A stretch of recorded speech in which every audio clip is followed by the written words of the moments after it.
Space colonization, underwater colonization, or is it going to be seasteading? Let's find out.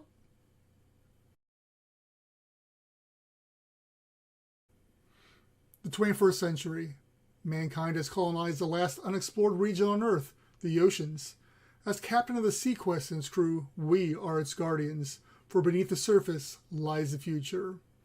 Opening line to the classic 90s TV show Seaquest DSV, it told the tale of underwater colonies, men going to Mars, and other great sci-fi things, which we, of course, missed the date on, as it was supposed to all transpire by 2019. Here we are in 2021, and obviously none of those things have transpired. If we go back past the 90s and even older, it gets even more fanciful with flying cars, flying cities, multi-planetary civilizations. And although the flying cars and multi-planet civilizations may be a little bit further off, a man on Mars and underwater colonies maybe be a little closer. You know, we look at Elon Musk and SpaceX as they're currently testing flights on the Starship, which will take men to Mars, hopefully. He's predicted within the next decade. We see the advent of that quickly approaching and the aspect of that sci-fi becoming a reality. Likewise, the Seasteading Institute and Seasteaders, being led by Joe Quirk, have a large fan base that is actively trying to pursue this. Companies like Ocean Builders have started building mock-ups and started selling floating houses on the water. They have annual seminars, monthly get-togethers, as well as other events to lead that cause.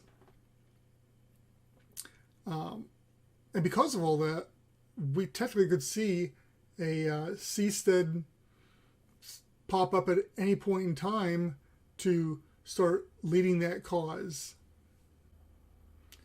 Underwater colonization is a different beast, as there isn't a Joe Quirk, there's not a Elon Musk, there is no one person that's really championing that cause. Recently, Fabien Cousteau has come out with his ideas for the Proteus underwater habitat, and we may be able to champion around him to get that done.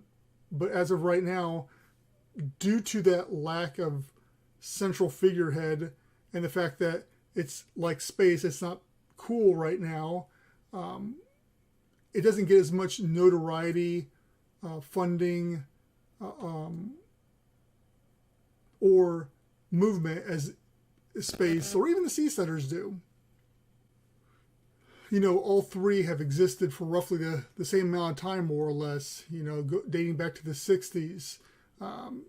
What sets them apart is space has got the funding, the backing, and has definitely got movement on their side, whereas Seasteading definitely has the people around it, the community, and people are already seasteading to an extent. People on houseboats or other floating type of structures have seasteaded for a long time. The difference is the politics and the location for a large community is what's a holdback. Plus, it is a financial thing, like all these things. Underwater colonization, underwater colonies, underwater habitats, same thing. If you're wanting to break free and truly be free of governments and stuff along those lines with any of these things, you got to get far out there. And that's why space is so attractive, because the moon, the Mars, all these things are free and you can set up your own government per se. And that's kind of what the seasteaders are trying to do as well. But until that time, until these politics get into place and the area of the ocean starts getting habitats out there or floating cities or whatever, we've got Jules Undersea Lodge for the everyday person to scuba dive down to. We've got Aquarius Undersea Research Lab for the scientists.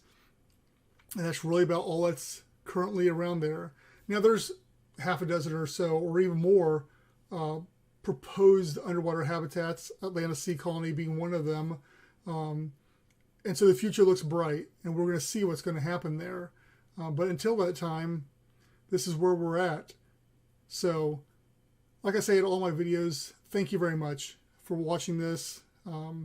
This one was more of to get you thinking a little bit. Who is going to win the race? If you want to call it a race. Who's going to be the first? Where's it going to go from there? How soon before we see all these different elements coming into play? Will we see man on Mars in 10 years? Will we see an underwater habitat from a different company in the next 10 years? Will seasteaders finally be out there on a floating village in the next 10 years? What's your thoughts? Check us out at AtlantisSeaColony.com.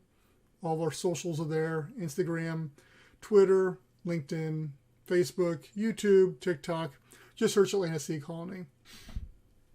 In the final episode of these vlogs I've written over the years, at least for now, we're going to dive into the selfish endeavor of why I want, just selfishly me, why I want an underwater habitat, hotel, resort, whatever you may want to call it.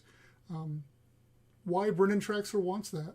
So check out next week and I'll answer that question for you.